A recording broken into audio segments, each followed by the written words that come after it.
Pardonnez cette dégaine de ouf, mais je viens tout juste de rentrer de voyage. Je suis partie une semaine en Espagne avec une amie. C'était très cool. Mais du coup, je suis debout depuis 4 heures du mat et je suis complètement déglinguée.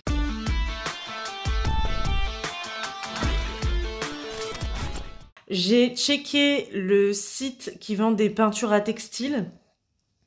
Et apparemment, la livraison se fait ultra rapidement, 1 à 2 semaines.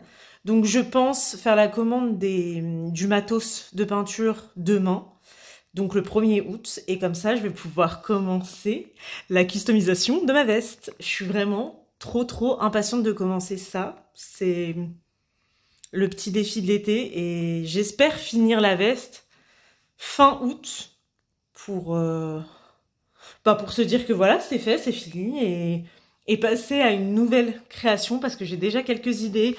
Peut-être la customisation de haut, d'une veste en jean et j'aimerais bien de chaussures aussi. Mais peut-être que je vois trop loin, on va déjà se contenter de réussir cette customisation de veste en simili-cuir. Voilà.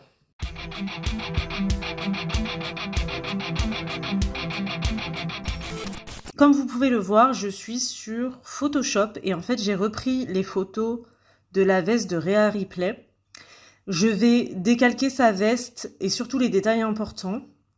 Et ça va me permettre un peu de visualiser quelle couleur je vais mettre où. Parce que je rappelle que je voudrais faire la veste, la base noire. Et à la place du violet, je voudrais du violet et du rose. Alors du coup, j'ai eu la flemme de décalquer comme je l'avais prévu.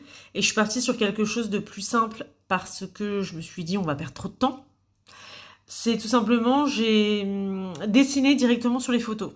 Une image vaut mieux que 1000 mots, donc vous pouvez vraiment voir que j'ai directement dessiné, colorié sur les photos. J'ai tout simplement ajouté mes couleurs, donc mon rose et mon violet. Violet qui diffère un peu du violet qu'a Rhea sur sa veste. Sur l'écran, je constate qu'elles paraissent plus vives les couleurs, mais ce sera sûrement un peu différent en réalité. Pour les logos, à ce niveau-ci, j'ai remplacé le R de Rhea par le C de Cheyenne. Et j'ai laissé un R ici pour Cheyenne Ragnarok. Mais ça peut aussi faire Cheyenne Ripley, ce qui ne me dérangerait pas puisque l'objectif c'est de reproduire sa veste. Pour le S qui est ici, je ne sais pas si je laisse le S ou bien si je ne mettrais pas un autre logo, style une tête de mort parce que j'adore les têtes de mort. Et donc voici le dos de la veste. Donc j'ai fait la même chose que devant, j'ai rajouté mes couleurs. Je pense que ça va rester comme ça parce que j'aime bien comment j'ai positionné les couleurs. J'ai changé le R de Rhea Ripley pour mettre le C de Cheyenne. Et au niveau de la ceinture, j'ai apporté aucune modification. En vrai, j'aimerais bien changer la phrase, mais je ne sais pas encore quoi mettre. Donc je préfère ne pas toucher. Et puis ce serait trop galère à modifier cette partie-là sur Photoshop. Alors je ne sais pas si vous allez très bien comprendre ma logique et ma philosophie, mais quand bien même je vais reproduire quasiment à l'identique la veste d'un créateur, j'ai pas envie de mettre son logo parce que je trouve pas ça très éthique dans le sens où, certes, je vais grandement m'inspirer de ce qu'il a fait, mais c'est pas lui qui l'a fait et je trouve pas ça... même s'il n'y aura pas de vente ou quoi que ce soit, que c'est pour mon cosplay et mon plaisir personnel, je trouve pas ça top de prendre son logo. Et puisque de toute façon, à l'avenir, j'ai prévu de faire d'autres créations et customisations, je me suis dit, bah Cheyenne, let's go, crée ton logo. Donc voici le logo. Je vous mets quand même la capture d'écran du site du vrai créateur. Si ça vous intéresse, moi je vous conseille d'y aller parce que je trouve que ce qu'il fait, c'est magnifique. Et c'est vraiment très quali et inspirant.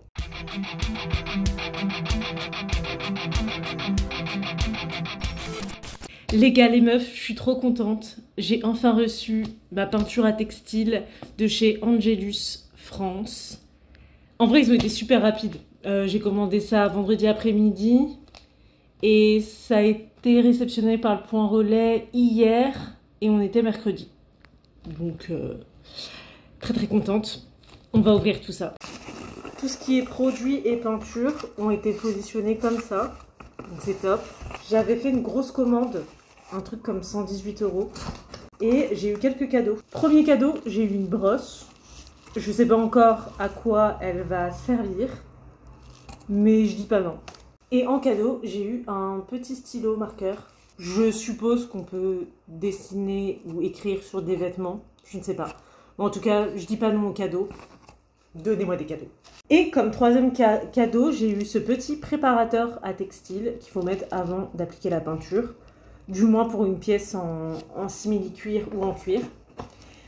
Et ce qui est cool, c'est que j'ai aussi la grande version que je m'étais achetée. Donc je ne sais pas encore si je vais d'abord utiliser la petite version ou la grande. J'ai pris un spray fixateur. J'ai vu qu'après que vous ayez fini de peindre, par exemple, à y mettre vos baskets, vos vêtements, vos meubles ou vos sacs, c'est bien de finir par ça parce que ça va rajouter encore en plus une couche de protection. Alors je sais pas si vous allez bien voir, mais j'ai commandé 2 feutres comme ça. En gros, vous remplissez de peinture et d'un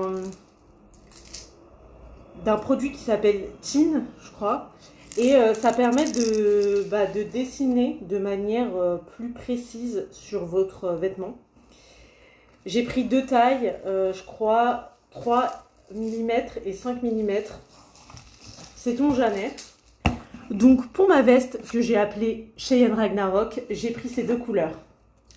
Ce violet, qui est magnifique, et ce rose, super néon. Et donc j'ai regardé, et pour rendre cette couleur néon encore plus flashy, étant donné qu'on est sur une base noire, fallait que je prenne du blanc.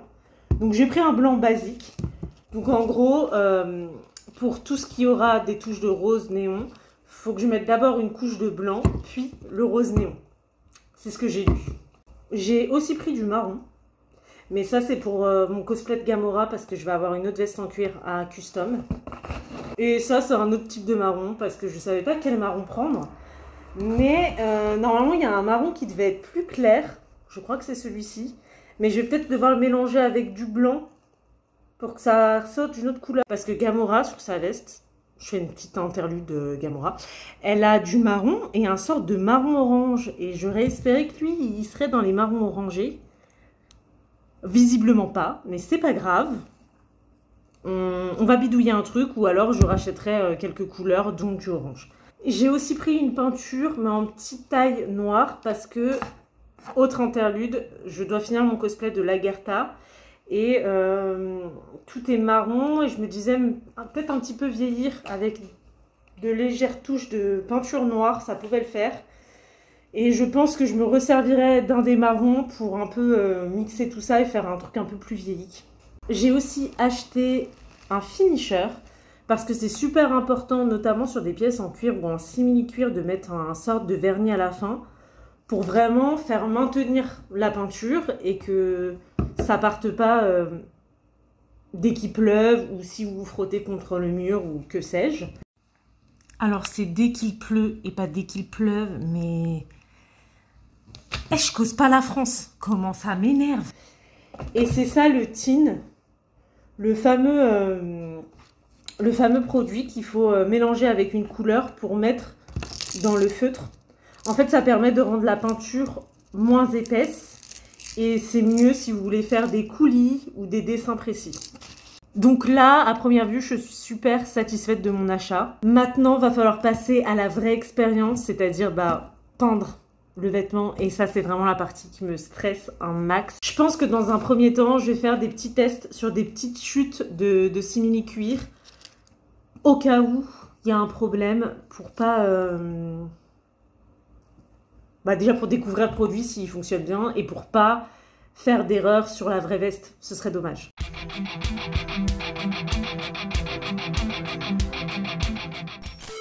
Donc ce matin, ce que j'ai fait, c'est que j'ai commencé à recopier mes logos. J'ai aussi fait le C géant qui ira dans le dos. Et là, je suis en train de voir où les positionner parce qu'en fait, la veste que j'ai ne ressemble pas exactement à la veste que je reproduis. Donc voilà la veste originale qui a été faite pour Rhea Ripley. Et vous voyez, la poche, elle est comme ceci. Et donc au-dessus, ils ont mis les 2 R et en dessous, le logo du créateur. Et comme vous pouvez le voir, la poche de ma veste est pas en comme ça, mais en comme ça. Donc ça implique de revoir un peu le positionnement des logos. L'autre chose que je dois prendre en compte, c'est que l'autre côté de la veste de Rhea n'est pas identique à ma veste non plus. Donc voici l'autre côté de ma veste. Il y a bien une petite poche, mais beaucoup plus petite. Et en fait, il y a plusieurs poches, dont une en haut. Et donc, pareil, je vais devoir prendre ça en compte. Je pense pas que ça va me poser trop de problèmes parce qu'il y a un grand espace pour faire les... On va appeler ça les bandes violettes. Et puis de toute façon, je pourrais toujours dépasser. Je pense que ça va être faisable de faire un truc quand même ressemblant, mais pas totalement. Donc tant mieux, ce sera du coup ma veste à moi. Et donc dans le dos, il y a l'énorme R de Rhea Ripley. Et moi, je vais devoir mettre mon C. Et donc j'ai choisi cette taille-là pour le C. Je pense que c'est plutôt pas mal. C'est dur de se projeter, oui je sais, mais je sais pas si vous allez voir, mais les coutures ici, en plus, font une forme de triangle. Pas comme sur la veste de Rhea Ripley où c'est droit, et donc avec la forme pointue de mon C, ça rentre à la perfection. Donc je pense que il est pas mal ce C, il est pas mal. Alors surtout, ne faites pas attention au bazar sur ma table, je me suis vachement éparpillée. Vous pouvez voir que je travaille avec 2 ordis, donc celui du fond c'est pour voir la veste de loin, et le petit ici c'est un peu pour faire le focus sur les détails. J'avoue que je me suis servi du plus petit écran pour un peu décalquer les formes. Chose que je vous déconseille impérativement de faire parce que si vous appuyez trop fort avec votre Critérium, vous pétez votre écran. Et voici la première partie du patron. Ça a été super long à faire, c'était un peu fastidieux. Je suis pas très fan des 2 derniers pics, surtout celui-ci, donc je vais peut-être le refaire. Et là, je vais me servir de ma tablette lumineuse pour tout simplement décalquer cette forme ici, pour essayer d'avoir une symétrie. Voici le rendu du patron pour le dos. Je viens tout juste de le finir. Ça m'a pris une bonne moitié de journée. C'était très long à faire. Mais je trouve que ça valait le coup. Je vais devoir découper chaque petit bout et les positionner correctement sur le simili-cuir et faire les contours. Enfin, ça va être toute une expérience. J'adore mon C, il est vraiment trop beau. Et en gros, je pense reproduire sur une feuille blanche mon logo, mais aussi la lettre C et probablement le petit C et le petit R, parce que je pense que ça va être des éléments que je vais beaucoup réutiliser dans mes créations. Donc, après concertation avec moi-même, j'ai décidé de retirer les gouttes qu'il y avait ici, les grosses gouttes, et j'ai mis que des pointes, parce que sur mon logo, il y a principalement des pointes, donc je me suis dit, il faut essayer d'être raccord. Mais vous pouvez voir aussi qu'il y a 3 petites gouttes. Donc j'ai mis à certains endroits des petites gouttes arrondies. Et j'ai rajouté un... Alors normalement, il n'y avait que ces pics-là sur le côté. Mais du coup, j'ai décidé de rajouter un dernier pic en bas. Parce que ma veste est beaucoup plus grande. Et donc, il y avait un trop grand espace au niveau du bas. Et ça aurait fait étrange. Donc comme vous pouvez le voir, normalement on devait s'arrêter à ces pics-là. Mais sans le pic que j'aurais rajouté, eh ben, on aurait tout cet espace sans rien. Et je trouve ça un peu ridicule. Au moins ça va faire un beau fini au niveau de la ceinture ici. Et du coup je devais me retrouver à concevoir un truc entre guillemets simple. Donc juste reproduire la veste de Rhea Ripley. Et finalement je me mets à rajouter ma touche de plus en plus. Parce que je me rends compte finalement qu'il y a des détails qui ne me plaisent pas. Et que je préfère revoir pour mettre ça à ma sauce. Bref, je sais pas si je suis claire, mais moi je me comprends. J'ai aussi fait des pseudo-patrons pour les dessins qui seront sur le devant de la veste, comme pour ici. En vrai, c'est juste surtout pour voir un peu les dimensions et les longueurs, mais sinon je pense que ça va être beaucoup du main levée en fait, pour les dessins de devant. J'ai passé la journée à faire des patrons, à les remodifier, puis à les refaire. J'ai fait plein de tests, je suis épuisée. Mine de rien, on s'en rend pas compte, mais c'est quelque chose de très long à faire. Mais c'est super important de faire des bons patrons, parce qu'après ça va faciliter le travail. Je vais m'arrêter là pour aujourd'hui, puis je vais entamer le reste des démarches pour la customisation de ma veste dans les prochains jours. Je pense pas demain, on sera samedi 9 août, je pense m'accorder une pause, mais reprendre dimanche ou la semaine prochaine.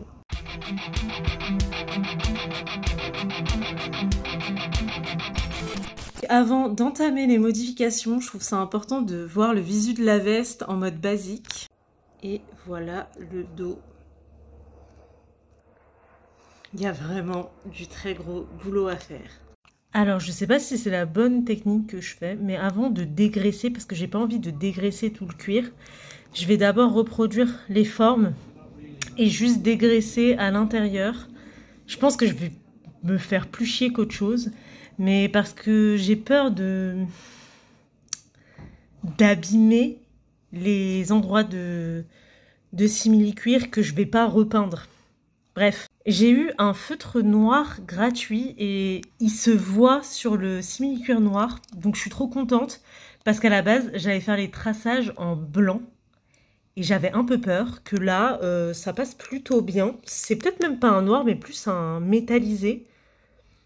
Bref, il est vraiment très bien. Voici où j'en suis pour le moment. Et en gros, c'est comme je vous expliquais tout à l'heure, j'ai vraiment juste déposé le patron et j'ai tracé les contours et j'essaye de vraiment respecter les espaces que j'ai mis ici. Par contre, je me suis un peu foirée là. Heureusement, je me suis acheté de la peinture pour cuir noir et du coup, je vais pouvoir, je pense, camoufler ma petite erreur. Bon, je sais pas si vous allez voir grand chose parce qu'il commence à se faire tard, mais j'ai fini de recopier tous les motifs qui sont situés dans le dos. Et là, je vais devoir me servir de ce truc-là. Et maintenant, je vais appliquer ce produit. Donc, c'est un préparateur de cuir qui va permettre de le déglacer, donc retirer l'effet brillant. Et pour l'appliquer, j'ai regardé sur internet et c'est conseillé d'utiliser un chiffon ou un tissu en coton plutôt doux et de frotter les endroits où vous voulez retirer l'effet brillant du cuir. Alors, je ne sais pas si vous allez voir grand chose sous cet angle, mais je ne vois pas comment vous filmez l'application. Je ne sais même pas si je vais garder ce plan parce que finalement, il n'est pas très utile, je pense. Mais en gros, je vais vraiment appliquer ça sur ce bout de torchon et frotter. Je ne sais pas s'il faut frotter fort ou délicatement. J'ai essayé de pas trop abîmer le tissu quand même parce que ça me ferait chier. Voilà.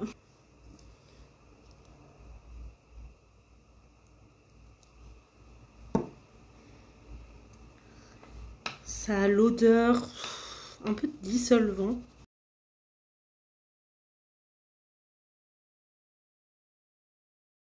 Je sais pas si vous allez voir, mais ça marche plutôt bien. C'est vraiment en train de retirer le vernis qu'il y a sur la veste. J'ai appliqué du produit uniquement sur le côté droit,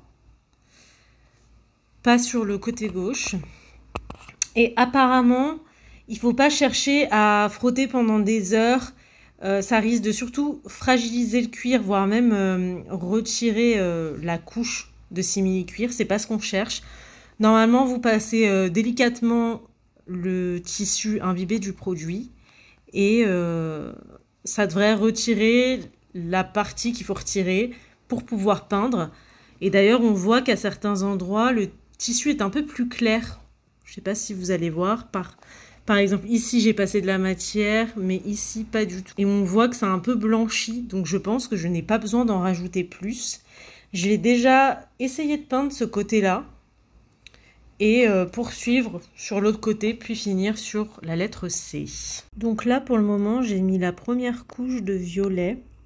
Je pense que pour le blanc, je vais tenter de mettre le rose tout de suite. Et pour le violet, je vais attendre que ça sèche et remettre une couche de violet. Donc voici ce que ça donne. Attendez, je vais activer le flash. Voilà les vraies couleurs. C'est beaucoup mieux. J'aime beaucoup et je trouve que les deux couleurs, ça matche super bien ensemble. Et le rose est vraiment néon. Dommage que j'ai pas de lumière pour activer les couleurs néon. Et voici le dos fini. J'attends que ça sèche totalement et après je vais mettre la couche de vernis.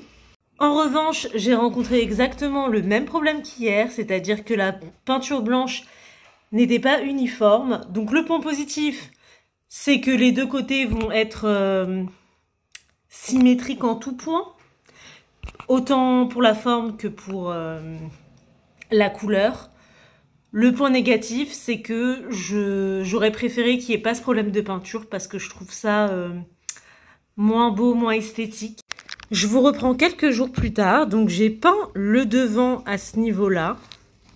Et j'ai aussi appliqué le vernis ici et dans le dos. Et il fallait attendre 24 heures de séchage, chose que j'ai fait. Et donc là, on va reprendre la veste et peindre les motifs de devant. Je vais essayer au niveau du zip, côté gauche, de faire comme des coulisses, mais à main levée. Donc soit ça passe, soit ça casse. En tout cas, je suis en panique.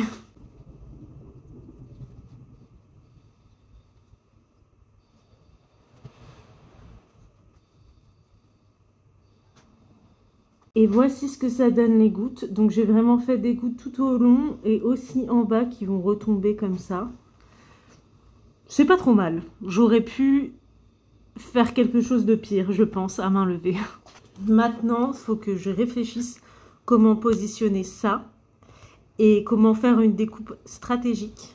Et je dois aussi positionner notre C et notre R.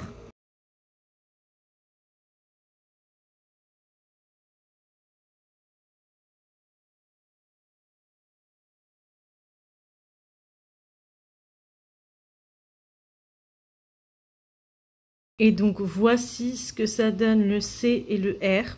J'aime beaucoup. Et je vous remontre un peu mieux les coulis. J'ai un peu bugué ici, mais ça se verra plus du tout avec la peinture. Je sais pas si vous allez comprendre ma technique et si cette technique est logique ou farfelue, mais en gros, j'ai découpé à certains endroits et en fait, je vais faire des traçages de repères. Comme ça, après, quand je vais découper chaque partie individuellement, je pourrais les repositionner exactement comme ça. Et normalement, c'est censé fonctionner. Et j'ai finalement réussi à reproduire le logo. Applaudissements, s'il vous plaît. Et du coup, il y a une partie que j'ai tout simplement fait à main levée, la partie chaînette et le centre de l'œil, parce qu'en fait, c'était trop chiant à décalquer. Pour rappel, mon logo doit avoir cette couleur-là. Donc pour ce qui va être en rose, je vais faire ça avec du blanc pour commencer. Et pour la partie en violet, en violet, tout simplement. Alors je suis sincèrement désolée, mais j'ai totalement oublié de filmer la partie droite et toute la conception du devant droit de la veste parce que j'étais tellement pris dans l'élan de reproduire les formes et de peindre que j'ai oublié de filmer. Mais au moins, vous avez le résultat. De toute façon, on va pas se mentir, c'était exactement les mêmes étapes que pour le côté devant gauche et pour le dos. Donc, vous avez rien loupé.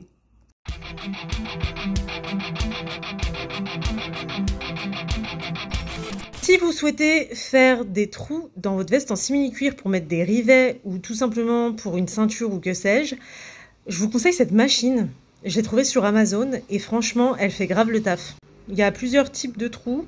J'ai pris le plus petit et franchement, ça marche bien. Je ne l'ai pas encore totalement terminé puisqu'il manque encore quelques rivets, mais voici le rendu plus ou moins final de la veste. Et je suis vraiment très fière de moi. Donc là, vous pouvez voir la ceinture avec la petite tête de mort. Et vraiment, je suis vraiment très très contente. Je vais vous montrer le dos. Et voici le dos. J'aime beaucoup trop. En fait, je sais pas si vous allez vous rendre compte, mais j'ai atteint un niveau de satisfaction à la finalité de cette veste qui est très grande. Et je suis vraiment contente du travail que j'ai réussi à fournir tout au long de cette réalisation. En fait, il faut quand même se rendre compte, quand je me suis lancée dans ce projet-là, je suis vraiment partie à l'aveugle. Je me suis quand même un peu documentée et renseignée sur Internet. Mais c'était vraiment, allez, on y va, on se lance. Peut-être qu'on va se foirer, mais c'est un peu ça le but d'une expérience. Et en fait, voir que j'ai réussi à faire ce que je voulais, à rendre réel un truc qui était fictif dans ma tête, C'est vraiment un niveau de satisfaction que je peux même pas vous décrire. Et je suis tellement trop contente, fière de moi et impatiente de pouvoir porter cette veste en fait. Genre, les gars, c'est moi qui ai fait ça. Regardez bien la meuf qui s'imagine des trucs. Et ça me donne trop envie, encore plus, de faire du coup un cosplay de Rhea Ripley. Parce que si je fais Rhea Ripley en cosplay, je porterai cette veste. Parce que quand même, l'inspiration de base, c'était la veste qui a été faite pour Rhea Ripley. Donc, ça va de soi que c'est une pièce emblématique que je vais porter dans la vie de tous les jours, mais aussi pour ce cosplay de Rhea Ripley que je suis impatiente de mettre en place et de vous présenter. J'aime bien, je vous fais cette conclusion un peu finale avec une dégaine de schlag comme à chaque fois, mais bref, vous avez l'habitude. Je vais m'apprêter, me rendre un peu plus présentable et je vais vous montrer la veste sur moi, portée, pour que vous fassiez une idée un peu plus... J'allais dire concrète, mais elle est déjà très concrète sur le portant. Mommy is always on top.